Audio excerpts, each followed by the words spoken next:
Hey, it's Barry. Hey, it's Nate. It's Brian. And welcome back to the Collecti-Bros podcast.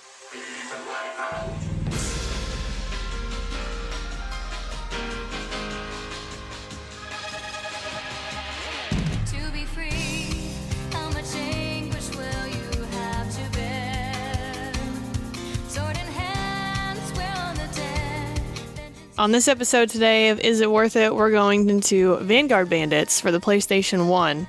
It's a tactical RPG game published by Working Designs here in the North Americas.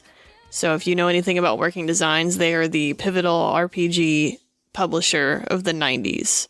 So we're going to go into Vanguard Bandits, story, gameplay, sound, graphics, price, and collectibility to see if the game is worth the price. If you like what you hear, follow us on social medias at Collecti-Bros Pod. We're also on Discord if you'd like to talk to us directly, and that is in the show notes with the invite link. Clutch. Without further ado, we'll get straight into it. Released in 1998 in Japan and 2 years later in North America in 2000, Vanguard Bandits was originally slated to be named Detonator Gauntlet, but they had to change it because they didn't want conflict with the Gauntlet series, which I see they were quote-unquote forced to. I don't really know the validity of that, but... Because it has Gauntlet in the name. Yeah. They didn't know Midway had a trademark on Gauntlet. You know, the games are so similar. So similar. Yeah. So we have to start calling it Wrist Armor. Yeah. In Japan, its name is Epica Stella. It's a cool name. It's a cool name. I don't really know the reasoning behind changing names over from regions. I think Epica Stella is cool, but then again, like Detonator Gauntlet sounds like something a Western audience would be like, "What is this?" Yeah. What? So it's one of those things where like Japanese stuff was definitely more accessible than previous, but it was still like definitely a very certain niche audience. And yeah, it was. Sounds super Japanese. You know? Yeah. Anybody who collects, RPGs is very aware of Working Designs and what they brought to RPGs in that time period and exactly why they're expensive now, because they're not printed very much. There wasn't like a huge want for RPGs as like a collective mass of the gaming community in that era. So, I mean, they were there, but it wasn't, I feel like the 90s was a lot of like shooters coming up. So it's kind of why a lot of Working Design titles are really expensive. They were doing stuff that no one else was doing at the time. Yeah, and localization was really expensive too. Yeah. So, it's not like now where localization happens with pretty much every release damn near that comes out. Or, you've got companies like NIS that's localizing things that came out, decades ago, and now they're re-releasing them here because there's actual relevancy of them. But, in the 90s, there wasn't a lot of companies at all that was localizing. Really just the big ones. English. They really had localization teams in the U.S. Yep. That's Working Designs. You can thank them quite a bit for honestly where we are today with a lot of these RPGs. Like, they were ahead of the curve for sure. Like, they're heroes, goddammit.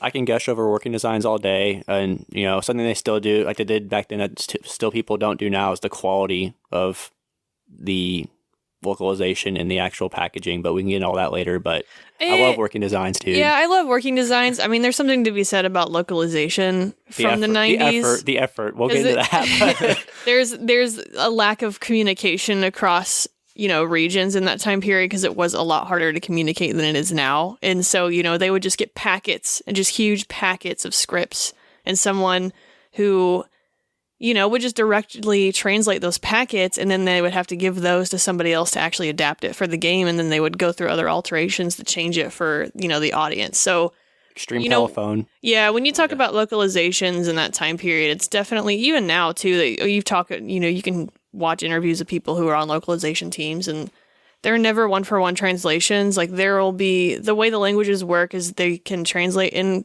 different ways, and you kind of have to interpret them in the best way for the game. So it was kind of the Wild West of like, okay, we got the translated packet. What do we do with it?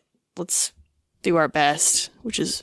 Well, and Working Designs specifically, they're known for their like off-brand of humor, and this game is no exception. Mm-hmm. It's like the Wild West beats the space race, bro, because like no one else is really doing it either. Right.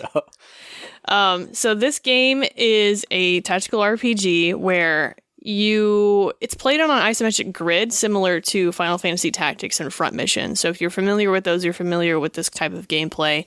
And it's set in a medieval time period, but there's also like magic, and their knights, quote unquote, are giant mech suits that kind of look like knight suits. So they're mechanized, imagine Gundam if Gundam had,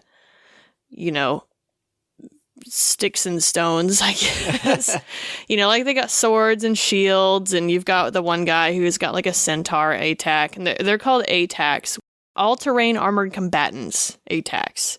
So they're controlled, like I said, if you know anything about Gundam, imagine a dude sitting inside of a suit, moving it around the battlefield. And it's an interesting kind of tactical game where, if you know anything about tactics games, kind of like Fire Emblem, it's similar, but also like strangely different in a way that's kind of hard to pick up at first. This game doesn't give you a tutorial. Just like games of this time period, there's no tutorial. I guess you could try and consult the book, but the booklet actually doesn't give you a lot of info about what some of the stats are. But the interesting thing about this one is there are 20 chapters, but there's 3 different playthroughs. There's an Empire route, a Kingdom route, and Ruin, which I think the Kingdom branch is the first one you start with, and once you beat the game, you can go back and replay it. And there's various chapters in the missions. Based on your decisions, you'll change to different missions. There's 56 total missions, but only 20 chapters. So this game, strangely for the time period, offers a lot of replay value in it to get the full effect of like what the full story is. Yeah, there's a lot of little things with this game where it's like very much ahead of the curve, and I get why Working Designs decided to adapt it, because it's pretty cool. It's pretty lengthy for one disc back then. It is a one-disc game, yes. It looks like it's 2, but it's not. As far as how it was received, it was received as an okay game at the time. There's Game Informer said that, or not Game Informer, I'm sorry. There was a reviewer from Next Generation that said it was positive, but it didn't bring anything new to the genre, which I agree with. It's not anything of revolutionary. It's definitely more enjoyment in the story than anything. So if you enjoy the story, you'll probably like the game, or vice versa. It's a tactical RPG game. Yeah, I feel like it's a pretty fair assessment. Like, my thoughts are pretty similar. I don't think it did anything genre defining, but it was a super like unique looking and playing. Like, medieval mechs is like a super cool concept, and that's what made it stand out more than anything, honestly. But as far as moment to moment gameplay, it didn't do anything like groundbreaking. If you've ever watched the anime Knights and Magic, this is exactly what Vanguard Bandits is. Except minus the isekai gets sucked into another world and you're an adult in the child body, having all this knowledge. But anyways, it's basically Knights and Magic with giant mechs. So even in that anime, they literally have a suit that's got the centaur legs and everything. Vanguard Bandits did it first. Oh, nice. Do you guys have anything else to add to that? I think it's good, yeah. But rolling right out, let's talk about the story.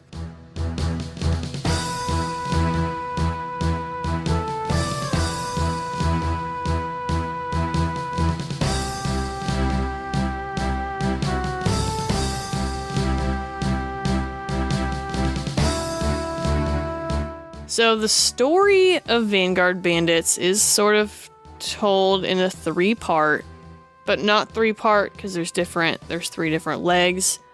The backstory of it is actually in the manual, so if you're wondering what the backstory of this whole thing is, it's in the manual. So I guess if you don't get the game with the manual, you're not going to know unless you look it up. But the premise of this game is the main character's name is Bastion, and he kind of opens up with him being trained by his father in like one of these mech suits, and they're like, I want to call them like guerrilla fighters, sort of, but they're not. They're trying to fight this empire that's like taking over the land, and his dad's basically like, hey, we got to do what we got to do, but like it's gonna come to a time where I'm not gonna be here, and you're gonna need to learn how to do this, and whatever, and Bastion's like, I just want to fight stuff. You know, like, what is he, like 14 or something? He's Dumb really kid. young. Yeah. You know how the age of them are in this time period, but it takes place on the continent of Eptina, where it's just a bunch of empires and countries and kingdoms fighting over territories. In the middle of that entire war, a bunch of archaeologists found out that there's a giant armored mech that they found in like these ruins, and that's the Atax. So they didn't really make them. They kind of found them first from a previous civilization, and then they started to use them in battle, and then they started to, especially the empire that you're fighting initially, they're researching and engineering like new types. And it becomes a point of contention later in the story where one of them is created that is like a bloodbath. And the princess is like, you can't, we're not like, this is like war crime level, damaging ATAC. You have to stop that. And he's like, I don't wanna. And he ends up, continuing with the construction of this type of ATAC. So, and they use those powers to try to control the continent, try to keep peace between the territories, and the Empire is just kind of trying to take over. There's other kingdoms around that are involved. There's some that are trying to keep away from it. And so the entire time, Bastion is basically trying to go around to defend certain points to try and get allies in order to defeat the Empire. And we're talking about the kingdom route. This is just the first one initially. If, you boot up the game and you want to play it, this is the one you're going to go on.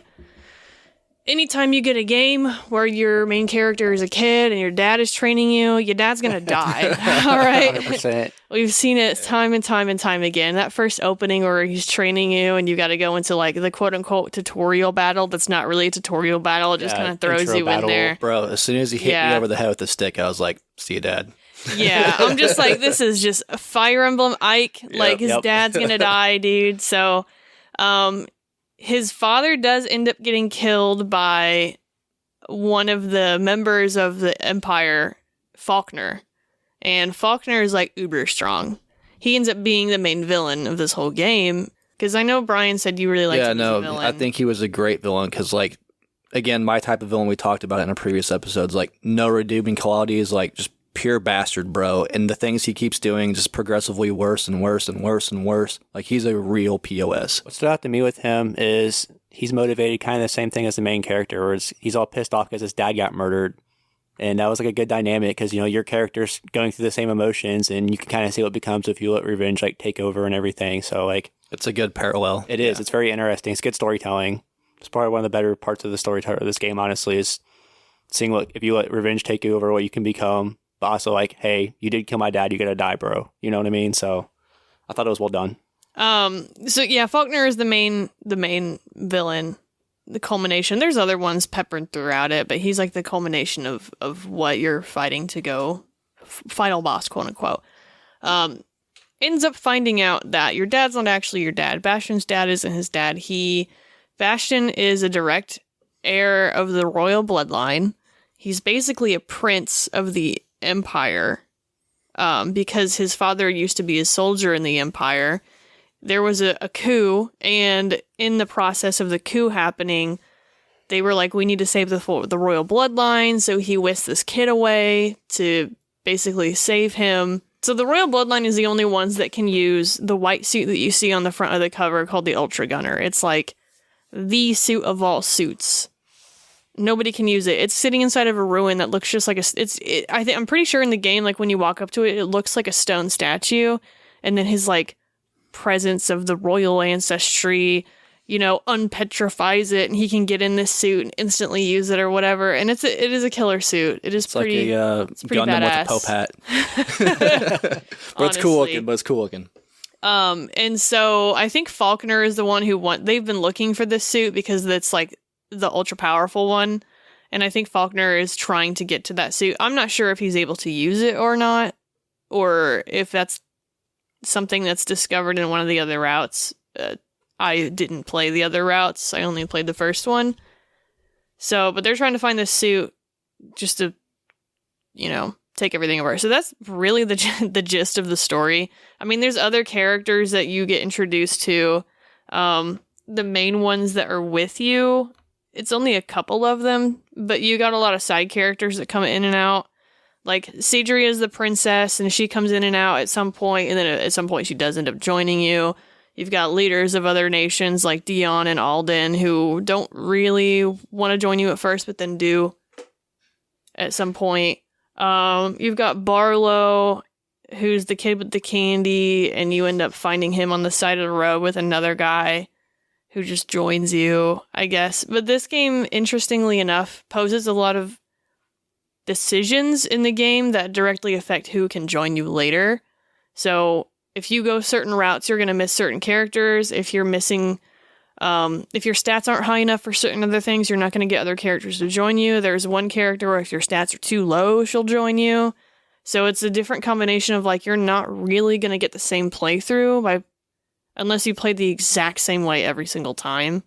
So there's a lot of ability to change the story the more times you play. I think that the nature of this game of not really explaining a whole lot to you, just kind of send you in, it sets up really well for that kind of playthrough to, like, experience different things. Like, we all three probably had fairly different experiences and stuff with that, which is pretty cool. Like, it's pretty forward-thinking gameplay design. Yeah, I kind of went in not knowing anything, and then after looking into it, like, even small decisions that feel like they'd be inconsequential can drastically change who you ally with. You might make more enemies. It's a really interesting dynamic, especially for a game back then. It's thoughtful. It's kind of like what Mass Effect was supposed to be, where your decisions matter, but they actually do in this game. So it's pretty cool. And it's one of those where if you make a decision like 5 chapters prior and go a certain route, it's going to affect a decision, in a later chapter, and it's going to lock you out of some things, but it'll open up other opportunities.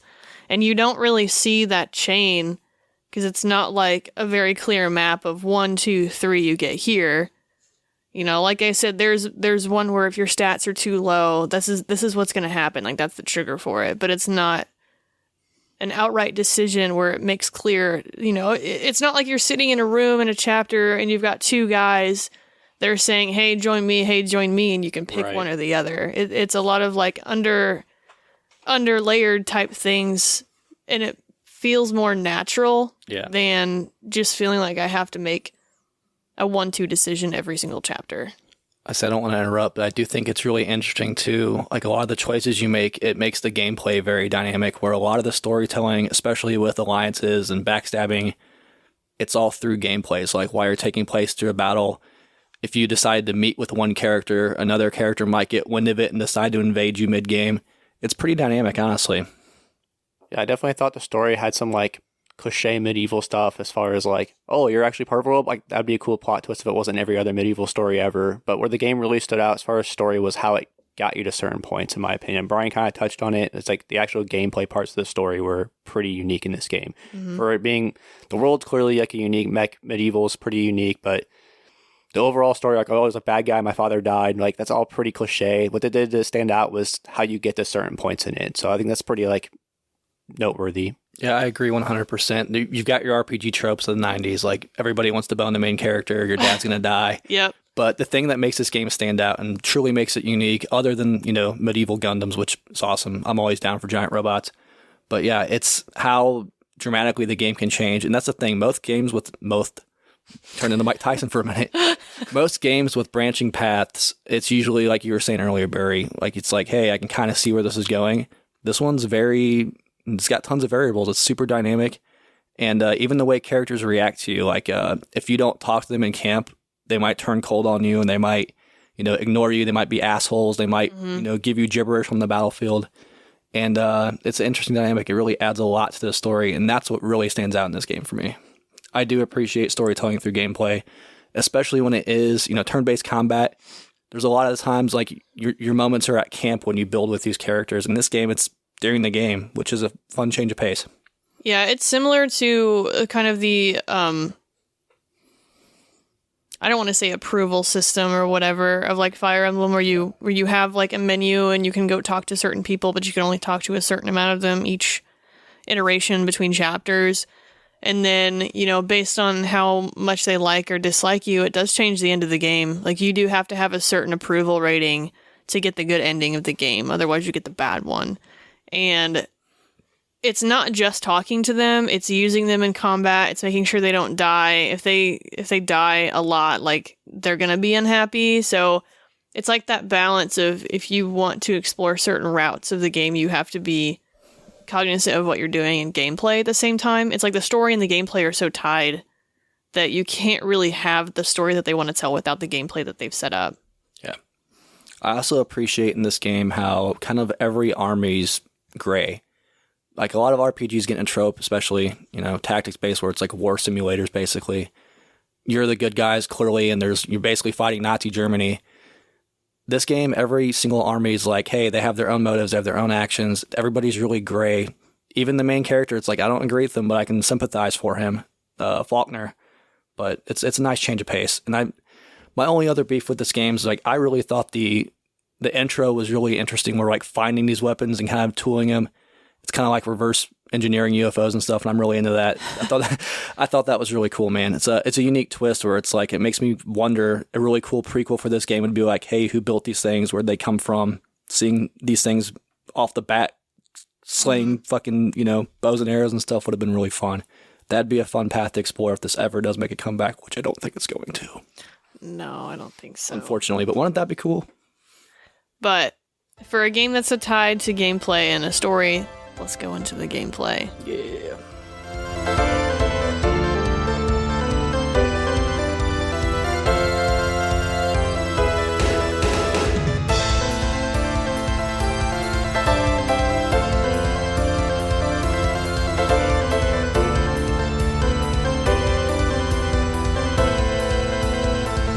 So just a quick rundown of how this works. You can imagine what an isometric tactical RPG looks like. There's a grid system. There is elevation as well. You can't get to certain areas unless you go around them. There's like cliffs and ravines or whatnot.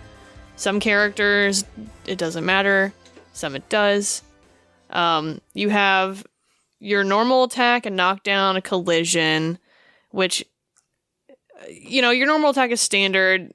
And a lot of it, it's almost like behind the scenes dice rolling. It's a lot of percentage based, and you can see, like, when you target an enemy, how likely something is going to hit based on your own stats and their own stats. And it can get very difficult to hit anything if you have not invested into certain stats for certain people.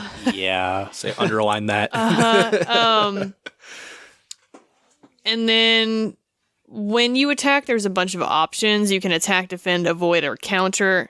Countering damn near never works. But who's to say if you can't get it with the right stat build? So all the actions that you do every turn take up action points, and attacks produce fatigue points. And so the stronger your attacks are, or the more frequently you attack, you build up these fatigue points. It's almost like reverse stamina, where you start out full and then it drastically depletes. And when you hit 0, you basically go into a stunned point where you can't defend, you can't counter, you can't attack, you can't do anything.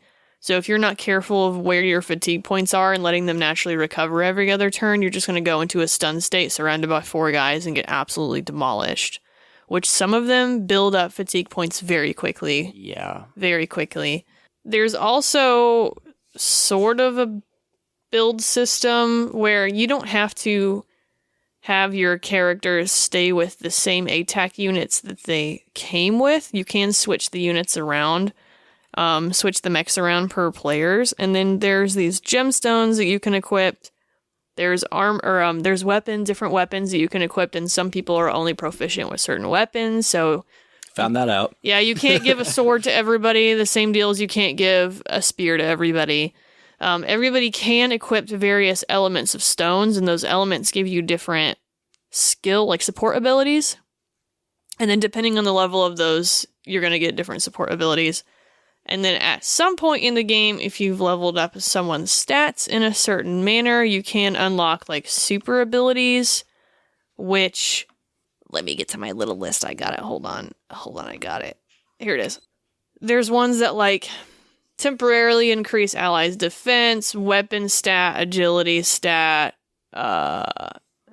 there's one called Turnquake that says when cast on an enemy, it rotates the direction they're facing, and the direction you're facing directly relates to if you can defend, or like you basically want to try. You don't want to attack people head on. You want to get them on the side or behind, because behind they can't, especially behind they can't do a lot of things. From the sides, it's a lot easier to hit them. So there's a lot of things to look at when you're playing on this battlefield, not only like your positioning and who's around you, but keeping track of your fatigue points.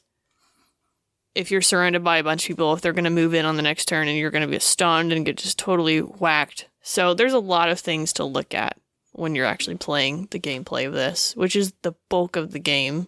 I mean, this game works in a gameplay sense where you have a cutscene, you go to a menu right before a mission, and then you go to do the mission. And then there's a menu after the mission, there's another cutscene, and then there's another battle. So that's just how the chapters work. Yeah, I feel like there's a lot to do, like, in-depth wise, like pre-battle and post-battle, which is kind of unique for that time period. Like, I didn't know it was going to be this deep of a game when I first started playing it. I thought I'd be like, okay, I got my board, I have my characters, so I've kind of built up, post-fight, adding stats and stuff. It was a little more in-depth than that. Like, started switching out weapons and mech suits. Like, there was a lot to actually, like, tinker with, which is surprising for the time period. Because I always kind of heard, like, oh, it doesn't do anything revolutionary. It's true. It's a true statement, but it's a little more meat to the bone than I thought there was initially, like, going into it. I think the issue is it's not revolutionary, sure, but it definitely stands out. So just to be clear, this is not rock, paper, scissors, Fire Emblem. Like, you gotta know some shit going in. Yeah. And when Barry let me borrow it, she was like, hey, like, kind of look into it a little bit. I'm like, whatever, I'm just going to balance everybody. Like, no, it makes you pay. And there's a couple things that separate this game. Like the stat based, like even just everybody gets different stats for their characters, right? The first stats that it plugs into them is all RNG. So like your stats are going to be different than mine. And you can add and subtract, obviously. Once you level them up, you get 3 stat points. You can put them wherever you want. But if there's things you don't know and this game doesn't tell you, like, you're going to learn. You're going to learn the hard way. You better load saves and you better, read up. Like, you got to be semi-prepared for this game. Yeah, I went third. I still felt pretty underprepared, honestly, because Barry and Brian both played. I played it last, and they were both kind of like, hey, this is what you need to do. This is what you not need to do. And, like, I still will get to it, but I got stuck where Barry got stuck, so. Yeah. I made it to chapter 18. And chapter 18, there, and Nate and I talked about it right before this podcast. There's points in that game where we got smoked so badly on a match and was like, okay, just redo the chapter. I figured out where I went wrong. Try to do something differently on this next playthrough. Kind of like really work through the strategy. But chapter 18, man, Dude. was the indicator of I royally fucked up somewhere in my stat builds and didn't. Y'all did better than me. I was at 15. So the way that this works is you can bring certain people into battle, and you can have anybody attack anybody, and you get a little bit of. I think you get a little bit of experience on every attack. Yeah. But the bulk of the experience comes from the kill. Yep. So you could have one character whittle something down, and then someone else take the kill to get the full experience points. I was not aware that the experience was not shared when I went into this game. So I was just having Bastions murder everybody. I was like, this is the main guy. I got to make sure he's beefed up.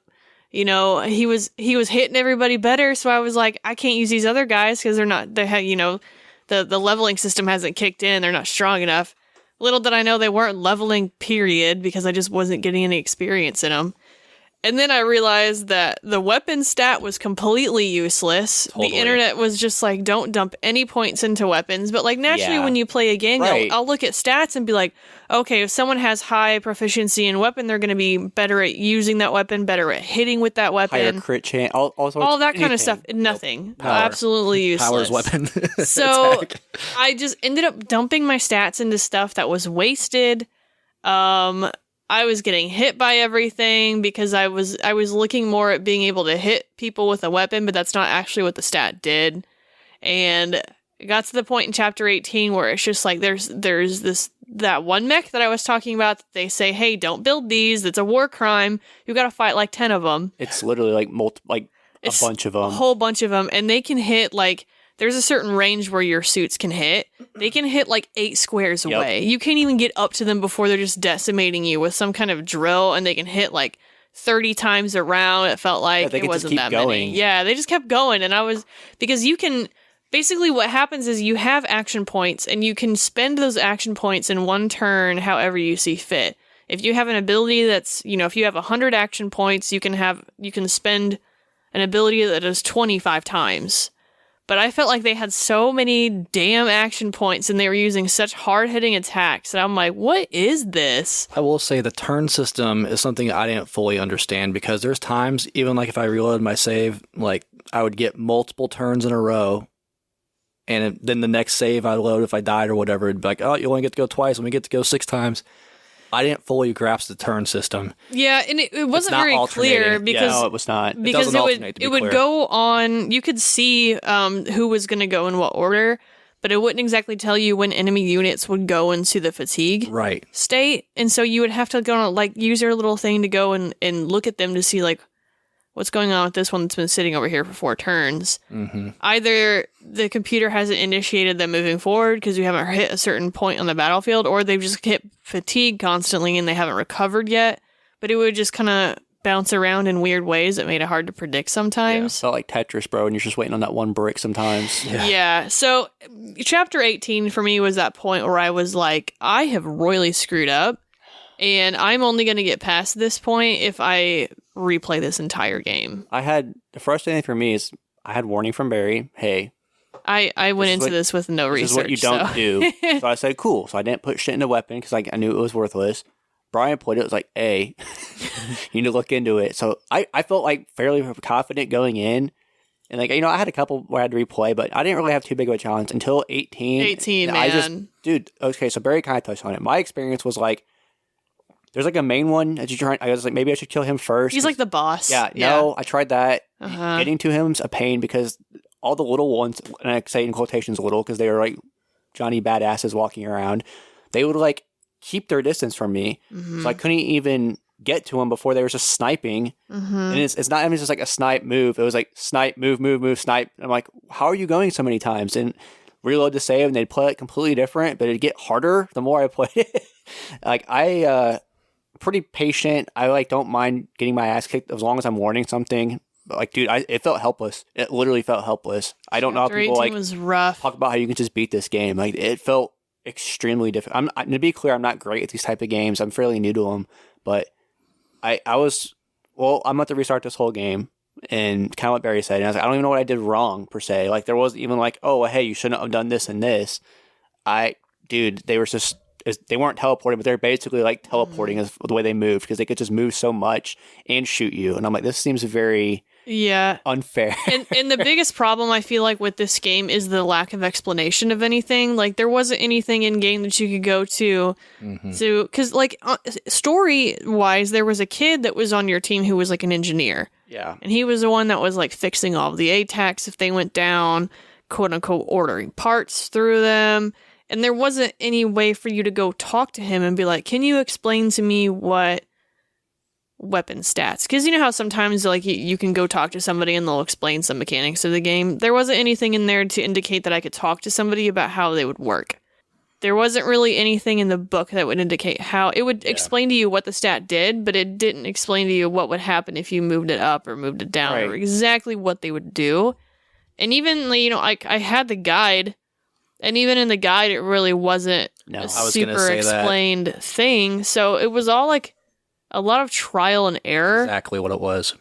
And I don't mind that so much in the way that if I place myself in, the early 2000s when it came out, there were a lot of games coming out. But, in that time period, especially 90s too, when you bought a game. And let me preface this with RPGs in the West were expensive. Yeah. Because the cost of bringing them over and localizing them and doing everything, buying them out the gate was expensive. So it wasn't we were buying games every week like we do now. There wasn't really a lot of stores that had them used like they do now. So you got your one game, and that's what you got to play, and you can actually spend time playing Vanguard Bandits and playing it over and over and seeing what everything does, and building those own personal strategies of okay, well, I discovered on my 3rd playthrough, I just want to try dumping all my stats into this one thing and see what happens.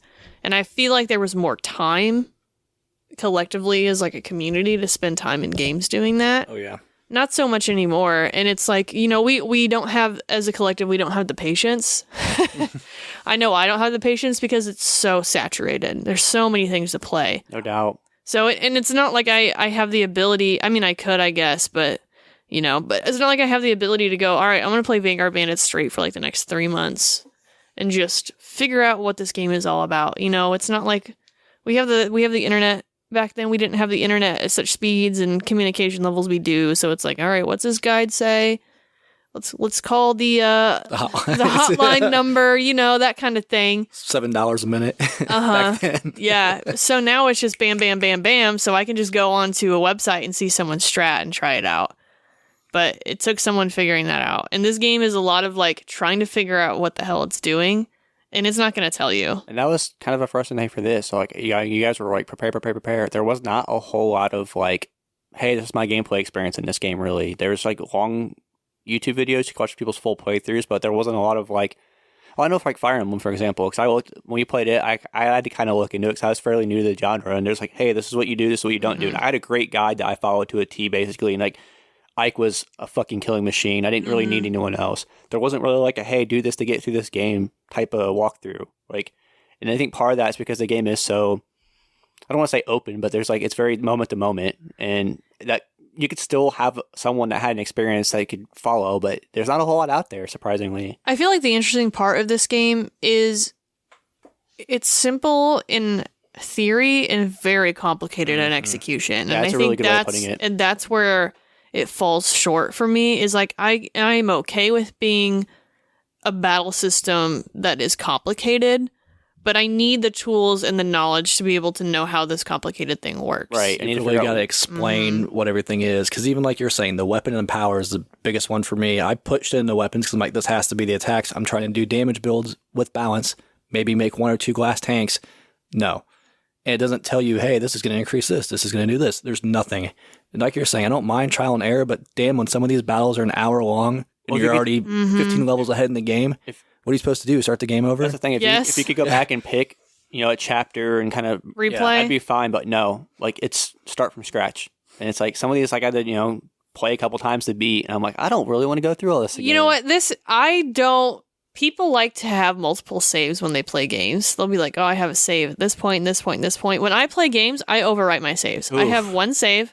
I overwrite all of them because I've tried it, right? I've tried the whole thing where it's like, oh, I had a save from 5 hours ago. I'm going to reload that one. In my brain, I'm like, I put 5 hours in this game. I'm not going back. Why would I go back? This is the first game I've ever played where I wish I had a save at every single chapter. Well, back then it wasn't The as first easy. one. Like, you have X amount of blocks on this PS1 memory card. Well, that, and there wasn't like a quick save. Right. Like, nowadays, you just push F5 on your keyboard and you got to save. You know what I mean? Now we're spoiled with a 1 terabyte hard drive small. Back then it's like, you got 12 blocks on me. Choose wisely. I mean, even if you're going to emulate this game, it still functions the same way. If you have a save state, like I don't understand like why the way that the missions work and how everything works in tandem together, there's no way that you're going to have a save state mid-battle and it change anything if you try and reload it. That's the thing. You're still stuck with the same damn stats that you have. That's a good point. It's not even something you can really cheese. No. So, it's not like save state before a jump, so you don't have to keep going through a whole level to miss a jump.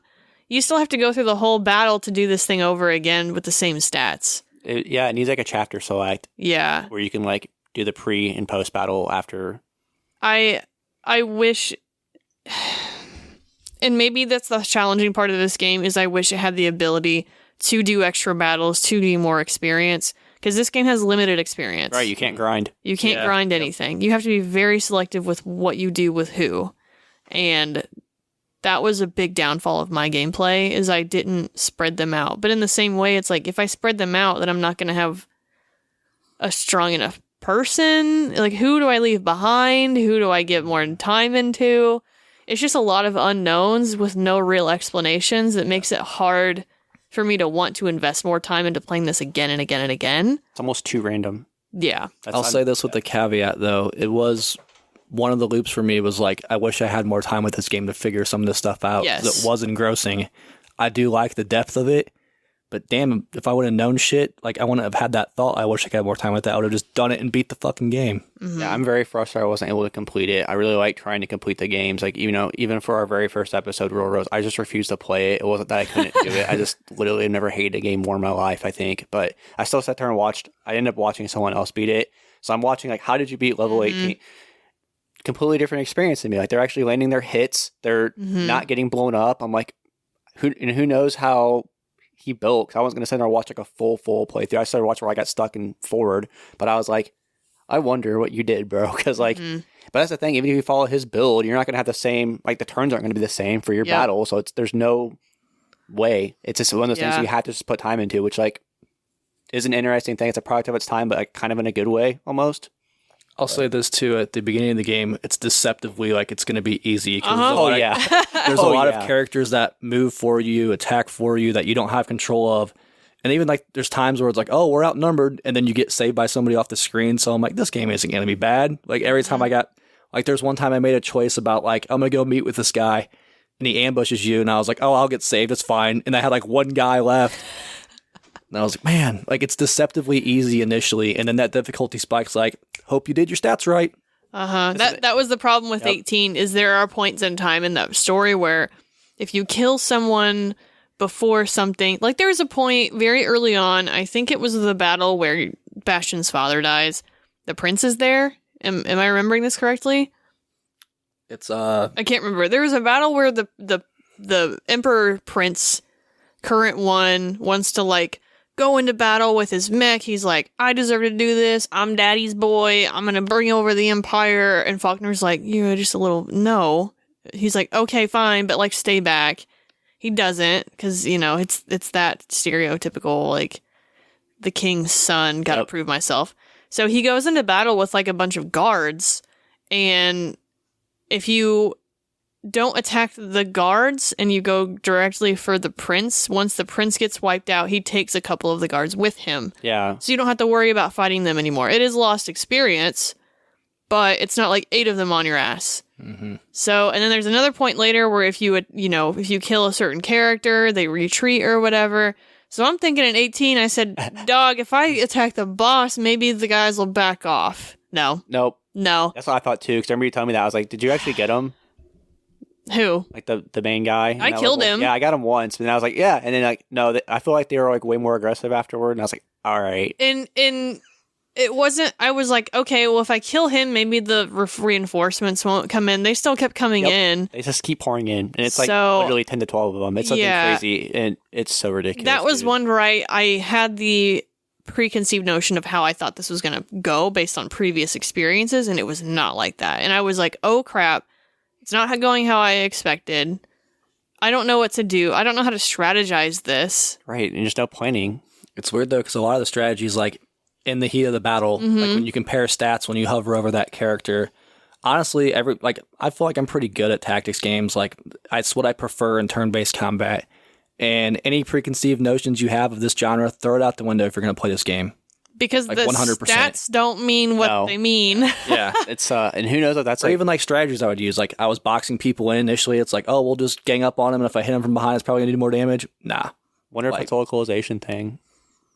No. I mean, it's gameplay though. It's not really like translating, so yeah. I don't know. I don't know. Like weapons did not mean weapons. Like I don't know what the weapon stat does. And based on everything I saw on the internet, nobody else knows what the weapon stat does. So one of the assumptions I saw, which is what I'm thinking, is if you assign a different weapon to them, they're more versed. But you can't equip. Right. It won't let you equip so I'm the like, other what weapons. are you talking about? You mean mech maybe? That's what I was like, I don't know, dude. No one knows. It's a mystery. So that was an interesting aspect of this gameplay that I don't think I've seen in previous games, where there is something that is completely useless, but's put in there like we should know what it is, and the internet still doesn't know what the fuck it is. Especially like this far along, bro. Yeah. It's wild. And it's a working designs game, so it's got like a semi-decent following. Like I don't know why there's no...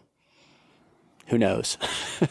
I mean, overall, I feel like when I got to that point in chapter 18, I said, I'd have to replay this whole game. And at that point, I had that thought. It wasn't like I wasn't going to or I was going to refuse.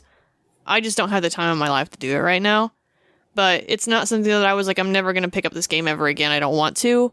I just didn't have the opportunity at the time. Yeah. So it is interesting that I did get to explore that thought of like, oh, I royally messed up. I'm gonna have to redo the whole thing, and I was already mentally okay with that. I'll second that. Like it definitely isn't like don't play this game because of that. I think we all three are saying the same thing. I wish I had more time with this game because this is one I do want to kind of revisit someday and finish because I liked it enough. It's weird because I never felt like it was unfair. I always felt like it was my fault for not knowing shit. It's But my at the same fault. time, it doesn't explain it. So it is like this weird catch-22. Yeah.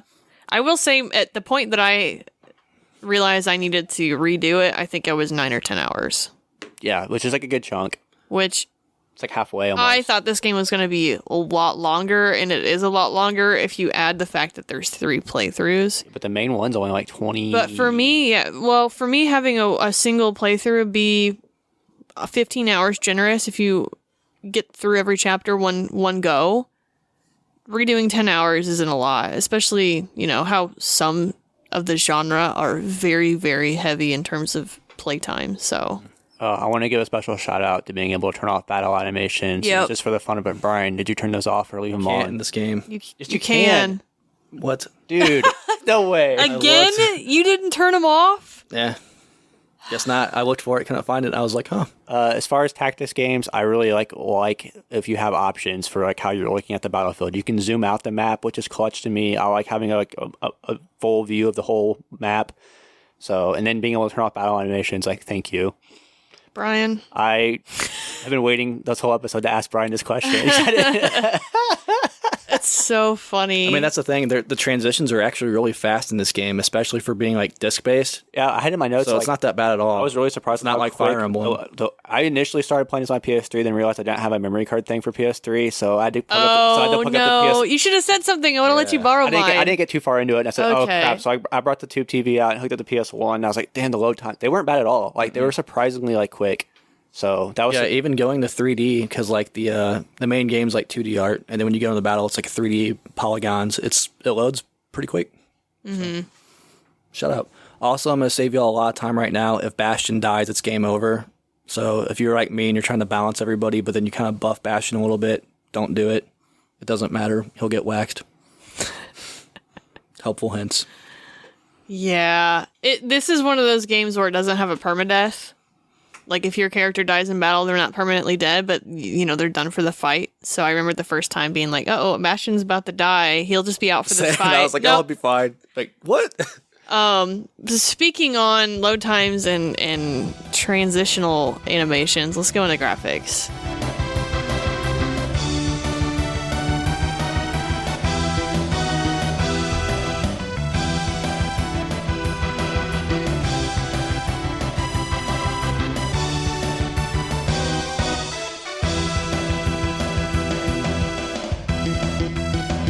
Graphics.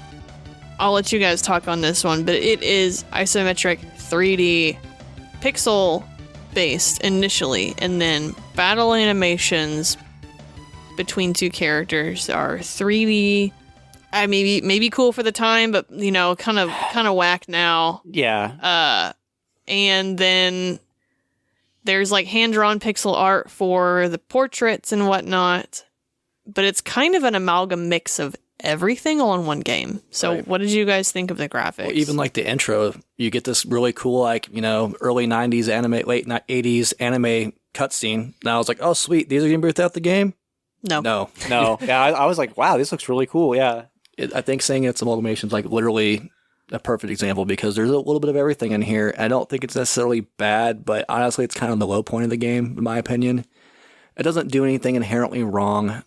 It doesn't really stand out either. Like, I don't think the battlefields are, super dynamic. There's some nice effects. Like, there's when your village gets started on fire and it looks really nice on the fire is like one of those weird things where it's moving and either looks like dog shit, pixelized. Yeah. It looks really good here. There's like flashes of greatness. And I think overall, like the designs are good. Like the mech designs look really cool. They're interesting. They look, they don't look robotic. They look like suits of armor, which is cool. Mm-hmm. And then even like the pixels, like I said pixels, Jesus. The portraits, it's almost like Doom Guy. Like when you're in combat and you get hit, they'll wince, they'll make different faces. If it's a critical, they'll like grunt more. The portraits are really dynamic, but then again, like they're not great. I'm not saying everything has to be like Chrono Trigger, but I appreciate the effort put in because they didn't have to have like dynamic portraits and whatnot. But it just feels like there's something missing. I don't know how to put my finger on it without sounding like an asshole and just being critical. But there's nothing inherently great about the graphics. We already talked about the transitions are fast when it does go to 3D, so that's very nice. But there's nothing wrong with it, but man, it's kind of meh, honestly. I almost feel like there's nothing that stands out enough, so they kind of threw a bunch of different styles to see what would stick, and nothing really stuck for me. I agree with what Barry said earlier. When it goes to 3D, like polygons, it might have been cool for the time. It looks really rough now, and I feel like pixel art just ages gracefully, naturally, so it doesn't look inherently bad. It's just, I kind of wish it would have stuck to the anime style because it looks so nice in the beginning, the opening cinematic. I was like, damn, this game looks completely different than I thought it would. To be fair, I also feel like you're at an uphill battle if you pick a tactical RPG game. Like, how do you make it stand out and look pretty? It's pretty tough to do.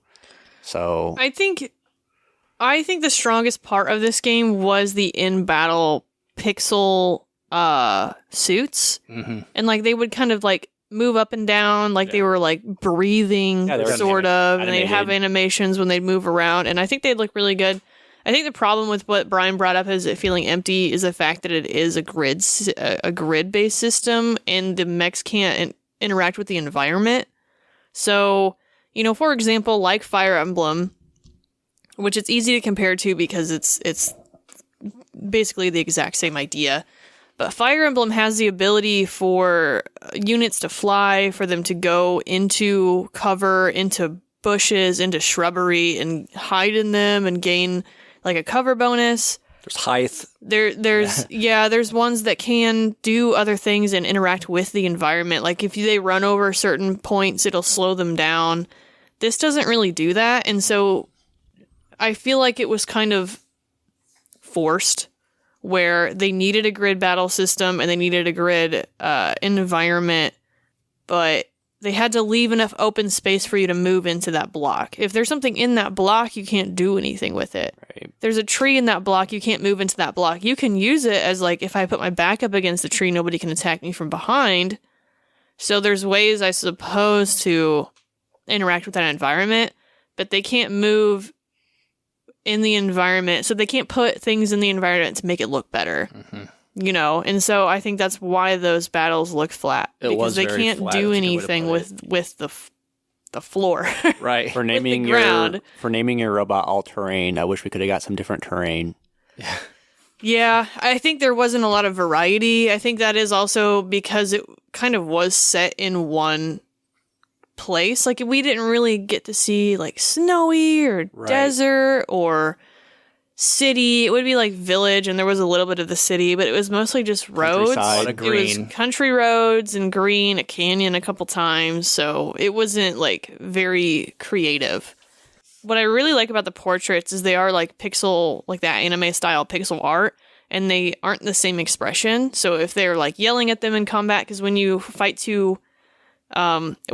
both of them, sometimes they'll have things to say to each other, and some of them are really funny. Yeah, it was like the highlight of the game for me. It was how crazy some of the dialogue was. Yeah, one of them was like steel enema coming up, and I think it was the guy with the spear or whatever. They would just say some weird stuff, but their portraits would change to like a yelling face or a grimaced face if they got hit. So there was care put into like, I think there's like 10 or 12 per character of differences in like what they look like.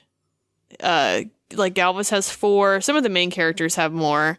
Bastion's got like 6 of them, where his facial animations change, and I really like that aspect. But it's the highlight for the graphics for me. Yeah, and I think the problem with this game is they wanted to be tactical, but they wanted to be like that next cutting edge of 3D gaming, and it's that same problem that a lot of them have in this time period, where you shouldn't really be doing it. But there's a lot of RPGs on the PS1 that like didn't transition over because their strong suit was still pixel art. This one I feel like is a hybrid, and they put those 3D animation battle scenes in there to be like, we can do it. Here they are. But should we? Yeah, like they're here, and then we're gonna go back to what we were doing. So you get like, you know, drops of them. I thought the environments and the cutscene styles were really good, but as far as being in the battle, I agree it was very bland, and I think that's just a problem of not being able to interact with anything in the environments. That's what they kind of had to do, was like, okay, we got to have a whole open field, and we can't really do anything with that open field. We can only put a green square. I'm like, can you put some flowers on the green square? I don't know. Corn. So overall, I think graphically it was really interesting. It's just lacking in a lot of areas. Not overall lacking, but just lacking in a lot of areas. It's not ugly. It's just kind of boring. Yeah. The suits are cool, though. Also, the designs were suits great. were awesome. Design was sweet. Shout out to the horse guy. I thought that's super unique. It was awesome. Yeah, the character designs are interesting. The mech suit designs were interesting. Some of the environments that you had to have cutscenes into were interesting. But overall, playing the actual game visually was boring. That's the thing, too. There were some maps that, from a gameplay perspective, like they were interesting. Like, if you had a bridge, you knew that was going to be a choke point where it's literally like one square you can move down. Or the one you had to sneak into the castle, like you knew where the objective was and you had to move around it. So there's times where they made an attempt, but there's nothing dynamic about the battlefields, what sucked. Yeah, like you were saying. I think on that point, like level design, there is interesting things. Like if it was just a black and white grid and you'd have to figure it out based on like a puzzle, it would have been fine. But just layering on top of the graphics on top of that, the graphics themselves were boring. Mm-hmm. So I don't, I feel like kind of what you were saying, I don't have a problem with the design of the levels. It's more of the visual. Yep. And it's weird because it sounds like I'm shitting on it, but there's nothing inherently wrong with it. I just wish we could have got more of those animated cutscenes. I don't think I would have been as offended. I love that style of it's the anime I grew up with, and I'm not even a big anime guy, but it just reminds me of like Gundam Wing and shit. It's very 90s RPGs. Dragon always Ball. Gonna have they're always gonna have an anime intro, they'll have an anime outro, and then sometimes midway through the game, there'll be a big, like, pivotal moment where they'll slide in. Yeah. Like, Tales, if you've ever played Tales of games, which is not in that time period, but Tales of games has those style of cutscenes at various points, but it's not the whole game like that. Yeah. I would have been less offended with the graphics if I didn't get that beautiful intro. That's honestly what it is, because it set the tone like, oh, damn, this looks really cool. And then you're like, okay. It was cool. I hating on it. There was more to, I wish there could have been more to offer. It sounds so negative, but like there was no sins committed. It wasn't like, this is disgusting, or there was no cardinal sins, but man, it was like awesome. It was just like, okay. Y'all tried too many different things. There's too many hands in cookie jar instead of being like, let's focus here on what we want to execute. It wasn't very honed in. Yeah. That's a good way to put it. So, in my opinion, I wish they would have gone with that sprite animation mech suit style throughout it a little bit more consistently instead of just the mechs, because like the mechs would look different than how the field was like a 3D graphics, but the suits weren't. It was interesting. It was really a true amalgam of many different styles in one game, and I don't think they could pick. But let's move on to the music.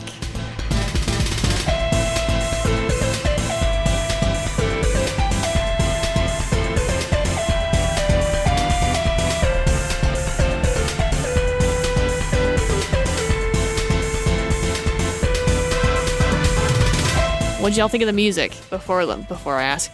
It was composed by Kouji Niikura and Chiyomaru Shikura. As far as those two composers, I literally can't find any information about anything else they've composed. So if anybody has any information about them, send it my way because I'd love to know. Because I thought the music was great.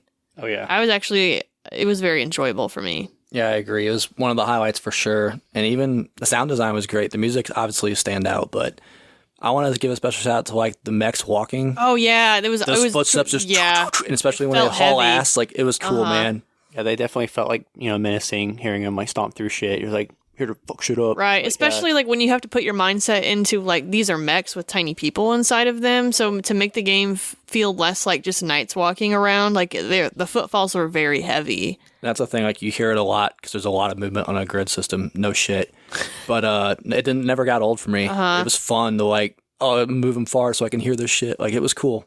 Yeah, I thought the music was really good. It was rocking. There was a lot of like actual like heavy guitar stuff in it where I'm like, kind of sweet. Didn't expect it. Yeah, I was gonna say it's almost like Castlevania vibes where you get like classical music with some dude just shredding. It reminded me without the organs and stuff, obviously. But no, it was a great soundtrack that I would willingly listen to on its own merits. It would go on a Spotify playlist if it's out there. Like there was several good, like really good entries, and for the love of me, I don't remember the names of the music.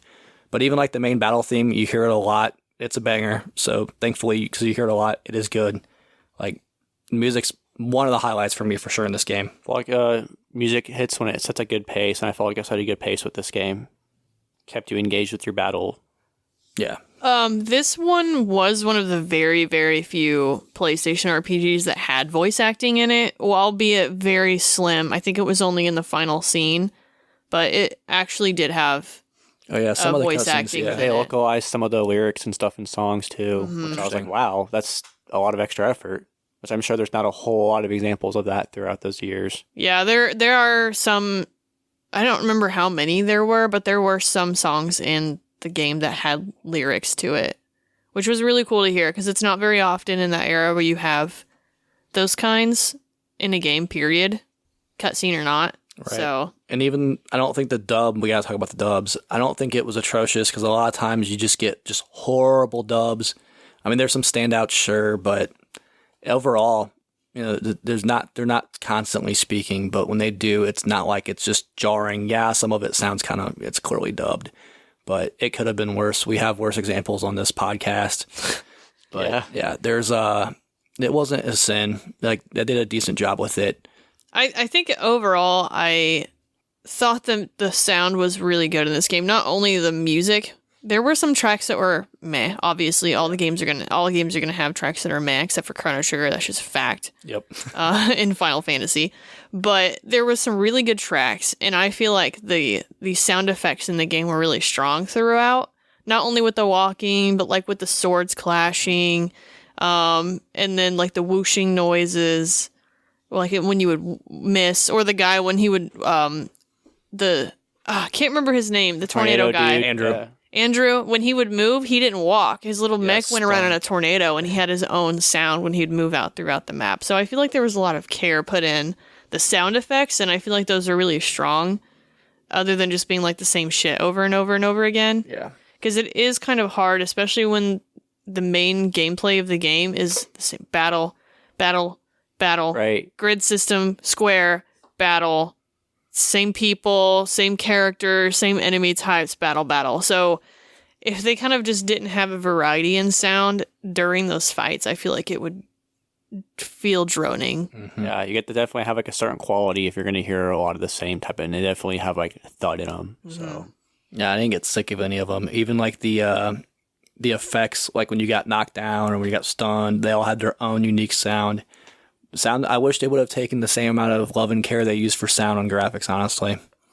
Yeah, I very rarely do I think the sound is a stronger than a graphics category, and this is one where the sound definitely where it could have pushed been the like, graphics you know, out. the graphics could have been stand out if they would have focused, I think. And I think the sound sounds very like focused in this game. Even the soundtrack even has like it sounds very like It's they were uniform. going for this one type of music and they went and executed it. So it's interesting, like they just went off the rails on graphics, kind of. Which it's interesting for me to sit here and feel like overall, like now that we've talked kind of about all of them, the graphics weren't bad, but I feel like they were the weakest. Mm-hmm. Yep. It was the low point for me, which Like you is said, weird because there's nothing wrong with and, like, it. yeah. They weren't bad. Like they weren't bad. Right, and I don't Right. want to sit here and make it be like, oh, graphics were the weakest. Like, they are the weakest, but even at their weakest, like, they weren't terrible. They were fine. They were fine.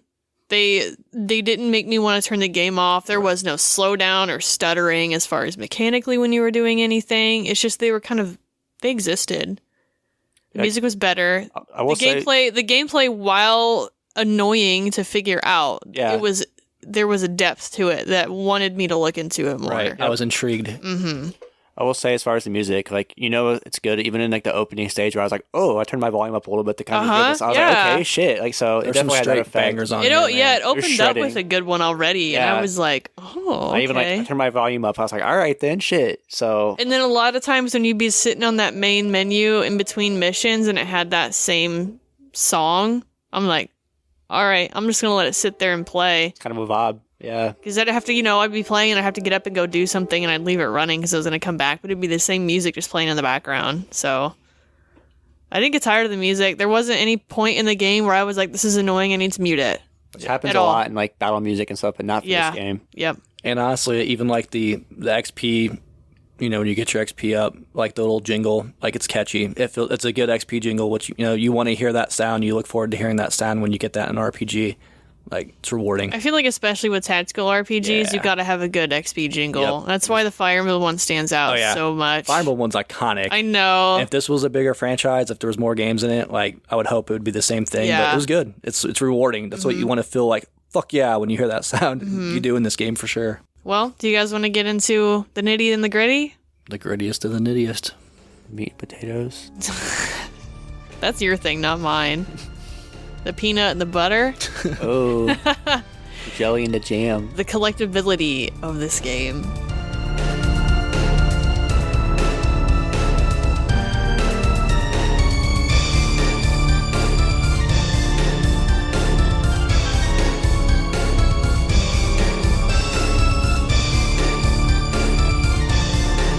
Let's preface with what this game comes with. It is a double-wide PlayStation 2 jewel case, single disc, does have a manual.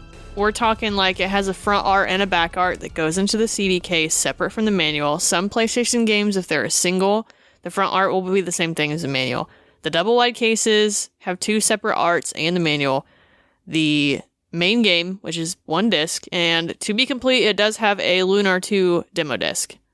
That is a significant difference in price. Threw me through a curveball because I totally thought that was a 2-disc game when you let me borrow it. I said, what? Oh, God. There are many, many games on the PlayStation 1 that are in a 2-disc format and are only 1 disc. Or even they'll have that plastic piece in the back that doesn't even hold a disc. It's just flat. I have a bunch of them, and I'm like, okay, So whatever. when they got thicky books, they'll use that divider to hold the book. Yeah. So fully complete, including the demo disc and the manual and everything, it's about a $250 game. I did see a sealed price for a little under $600, which kind of isn't atrocious. Seems reasonable. Yeah. Honestly, yeah. I'm a sealed game person, but it seems reasonable.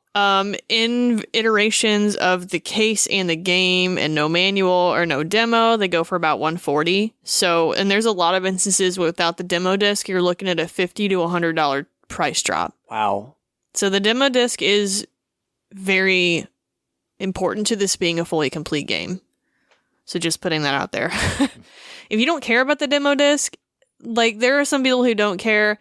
To me, my personal take on my personal collection, I don't care about the posters, the inserts. Like to me, a game is the original case, the game, and the manual. Whether or not it includes a demo disc for me, that's just a moot point.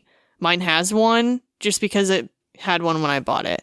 If I didn't have a game, $100 difference for a demo disc is something to consider. Especially for a game you already have. I was going to say, yeah, if you already own it, it's extra tough to be like, man, it's not even a full copy of the game. And then disc only, you're looking at about 60 to 80. So The price of a modern game. Yes. There is a strategy guide released by Working Designs. It is a hardback and it has a dust jacket, and it's kind of smaller. It's not like a full-size book.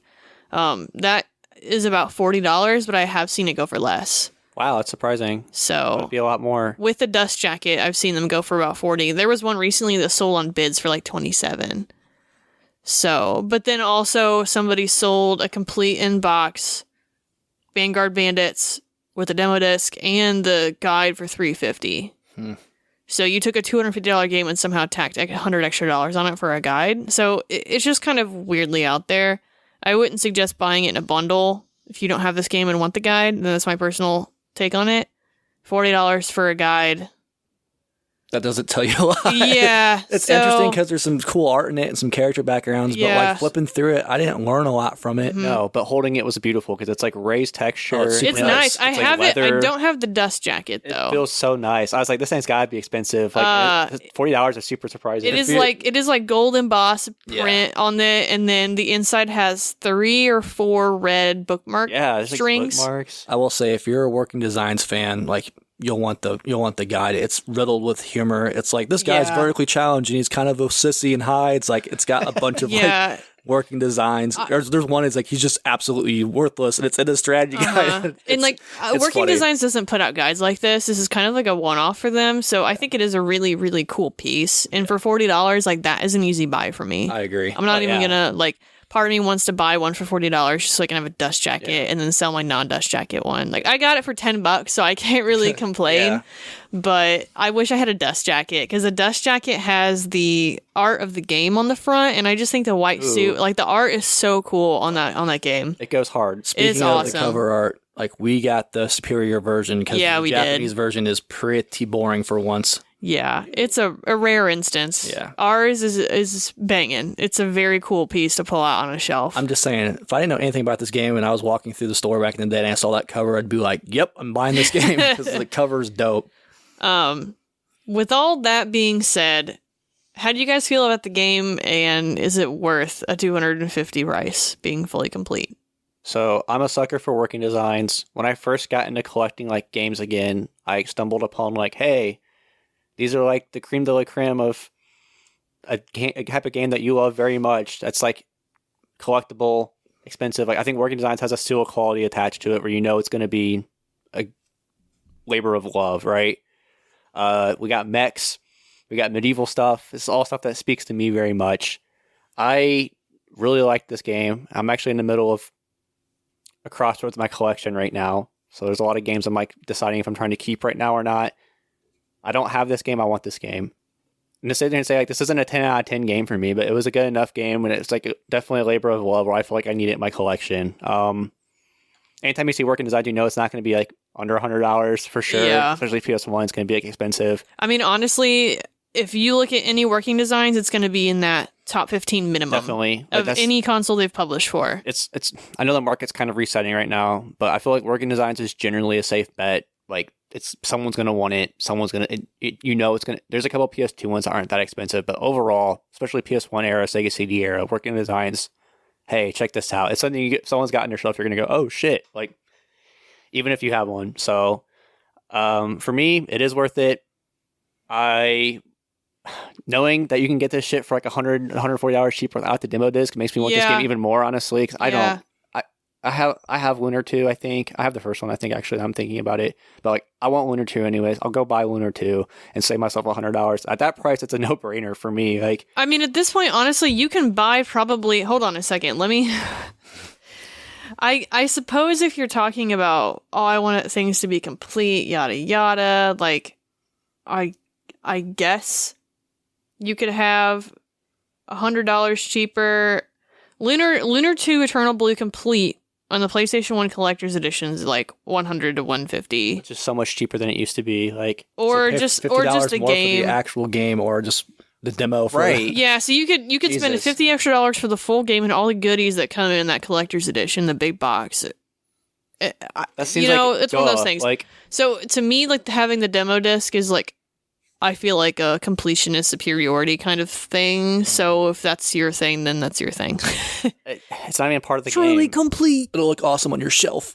You're never going to play it. Yeah, for the demo disc, you're never going to play. So to me, like, definitely without the demo disc, 100%. I think it gets a little more gray just because of the price difference. But even then, like, I feel like this is enough of a quality title. Like, even the manual, like, the booklet's raised and stuff. There's so much love and care put in this game. Yeah, the text on the book is embossed. I just kind of held it from. I was like, ooh, like, shiny. It's so nice. It's foil. It's a working designs like thing where they put a lot of love and care into their stuff. So to me, like, I am a little biased when it comes to working designs. Full disclosure, I think there's like it's an allure thing. Like, there's always like working designs. Like, yeah, for me, it's worth it. I want this game, and knowing that I can get it for significantly cheaper without the demo disc makes me like want it even more, honestly. So that's for me, it's a 100%. Like, yeah, without the demo disc, buy it all day. Like, what are you doing? I could see why you'd have conflicting points with the demo disc, but to me, that's complete. Like, whatever. It's not actually part of that game. Like, it's a bonus. So, but is it worth the $250? Yeah, I'm gonna say yeah. Personally, I think it is. That being said, I know there is a digital version of this game available still. Oh, I did forget to mention that it is available on the PlayStation Network for $10. $10. Yep. Look, I'm saying this. I'm gonna cut in. I'm gonna Kanye you. Go for it. If you just want to play it, absolutely 100%. No one at the table is gonna say don't buy it for $10 if you just want to play it. Mm-hmm. It's a great game. Like, it's interesting. And for me personally, one of the reasons why I do think this game is worth it is because here's the thing. I don't think there's ever been a game on here where I've been like meh about certain points and been like, yeah, 100% this is worth it. But like, I want to go back to this game. I do want to try to finish it. Knowing what I know now and knowing where I screwed up and knowing it's my fault and it's not really the game's fault, 100% I want to go back and play this. And I do want to own a copy of this. Like, it's a cool game. With that being said, if you do want to buy a physical copy, the Japanese version is literally $30 to $40. It is one disc, so you don't have to worry about tracking down a demo disc. It is an uglier cover, and you're going to miss all the story unless your Japanese is better than mine. But there's translation patches and stuff now. You know, there's ways around it. It's an option if you do want a physical copy, but for me, this is worth it. This is one of those games that if you're buying it as a collectible, you're at least going to make your money back on it if you ever get rid of it. It makes a lot of sense to buy this and just have it. I don't think it's going to get significantly cheaper down the road. It's not going to drop. Quite frankly, they're never going to remake it. They're never going to remaster it. I don't know how it's on PSN. I feel like since Working Designs isn't around, it's probably in licensing hell somewhere. But I don't think we're ever going to get an updated version or any kind of sequel or prequel. I'd say if you want this game, it's one of those games you got to pay to play. Yeah, I don't really know who owns. I saw a video of it because Working Design still gets a credit for the. No, somebody you heard of. That's Human the thing. Entertainment. Yep. Human Entertainment developed it and published it in Japan. They're very much still around. Yeah. Like, they did like Fire Pro Wrestling, Clock Tower. Yep. Like they're, I want to say big, but they're a bigger studio. So. It is cool though in the digital version. They do give Working Designs a shout out for the localization and the copyright trademarks. So pretty cool of them. So, and I don't know if anybody actually bought them, but they did go defunct in January of 2010 or 2000. So actually, 2 years after this came out in the U.S., no, in Japan, they closed. Because their last games were on PS2, right? So it looks like in 1999 they were trying to restructure with outstanding debt, and part of the deal, the game creator school subsidiary was transferred, and the rights to Fire Pro Wrestling, Twilight Syndrome, and another series went to Spike. Then they failed. They declared bankruptcy after failing to negotiate restructuring. It was almost 4 billion yen in debt. And then former members went on to form different development teams: Nude Maker, Sandlot, and Spike. Grasshopper Manufacturer with former members. So it looks like as far as the publication, I don't know who that went to, right. If Working Designs has any tie to it, and even Working Designs isn't around anymore. So it's kind of hard to say like what happens to some of these games. Mm-hmm. And see, for me, that's even more of a reason, like, you want a copy, I'd say grab it because we don't know. Me, I think this game is definitely worth 150. Easy. 200. My thing about PlayStation, like PlayStation 2 or PlayStation 1 is like my console that I collect for. Like if everyone was like, you can only collect for one console, like PlayStation 1 is mine. And every single time I pull Working Designs off of the shelf, it is such a high quality. It's like the booklet is nice. The box art is nice. It's really thick cardstock. Like it feels like they put care into the actual manufacturing of it. And, you know, even when the Lunar Collector's Editions came out, it was like the first like real Collector's Editions because they were like, we're a bunch of nerds and we spent a lot of money making these games because we really like these games. We're going to put necklaces and little like crazy stuff inside of these little boxes. And it wasn't something that people did prior. And it was from a company that like cared about what they were putting out. This big box PC was like really the only thing doing stuff like that. And then it's like, oh, consoles didn't really have it. For an audience that was like starving for content too. And anytime I get a Working Designs and I pull it off of my shelf, something's embossed somewhere. Something's really nice quality. The paper's really thick. It's like glossy. This full color art inside of them. You know, they went so far as to make different disc versions for Lunar on the Sega CD.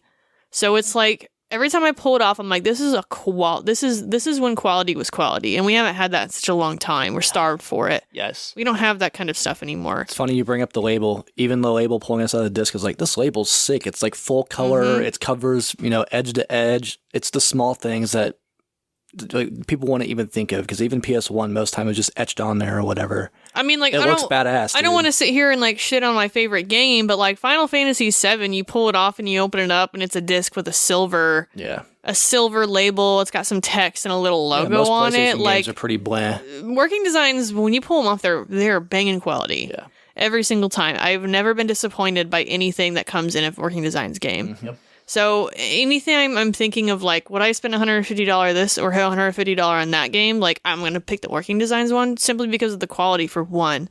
But for 2, like, the games 9 times out of 10 are good. And if they're not 9 times out of 10 good, they're okay. They're not bad. Yeah. Even if they're, okay to say, like, this one's Metacritic's only like a 65, which is kind of wild. Like a 6 or a 7-ish, yeah. But this game is so different and unique compared to even other games in the genre. Mm-hmm.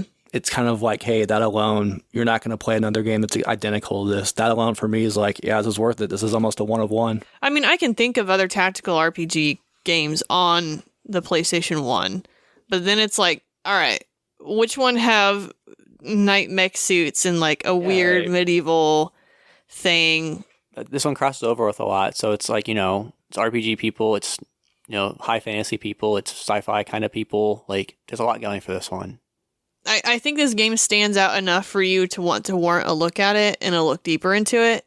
It's not going to be a game that's going to blow your mind out like, a Xenogears story. Mm-hmm. But there's enough there to be interesting and to make you want to come back and be like, what is it about this game? I think it's very interesting. All 3 of us said we intend to play this game again in the future. Yep. That doesn't happen a lot on this show. We all feel like that. Mm-hmm. A lot of times that we played it, we experienced it cool. Like, we all 3 want to come back to it. That's kind of telling to me. I agree. Now, personally, if I didn't already own it, I probably would buy one without the demo disc because I couldn't give a singular doo-doo. But, if flexing the fully complete 100% thing is your shtick, you can. I don't care about demo discs and registration cards. So I only care about the ones I had as a kid with that Ninja demo on it. The Pizza Hut magazine demos? Yeah, bro. Yeah. But yeah, that's the thing. It's shocking that makes that big of a difference. Now, to me, I thought going in like the strategy guide would be like the difference maker because the strategy guide's so quality, and it's like it's funny that the demo disc is like, nope, that's what makes it. Yep. So I think with that, it's 100%. It's $150 is super cheap for anything working designs, in my opinion, especially when this is the only physical version of this game. Well, overall, sounds like the Collecti-Bros. We're back to yes, boys. Is this our first yes of the year? No, we had Gunstar. Yeah, we had Gunstar. I'm sorry. But we're back to yes. The last one just was not. No. Maybe our next one was going to be a no. Yeah. We're going to find out. As far as the next episode, Nate, what do you got? All right, guys. Speaking of the RPGs, sticking into that, our next episode is dedicated to our favorite side quests in games. So we're all 3 going to pick a couple, go in depth, talk about why we like them so much, why they stood out to us, and why they're sticking with us. So catch us next time as favorite side quest. Also introducing the next set of our tournament bracket. That's right. Thank you for listening to this episode. Hope you enjoyed it. If you have an opinion about Vanguard Bandits, if you've played it before, if you're thinking about playing it now, let us know. Discord link in the show notes. Bye. Thanks. Bye. Maybe someday we'll have an outro, whatever they're called. But anyways, stay oppressed. Bye. It's good. It's good start, and it's not so much good ending. Stay oppressed. Break the glass ceiling. Ching. See you guys.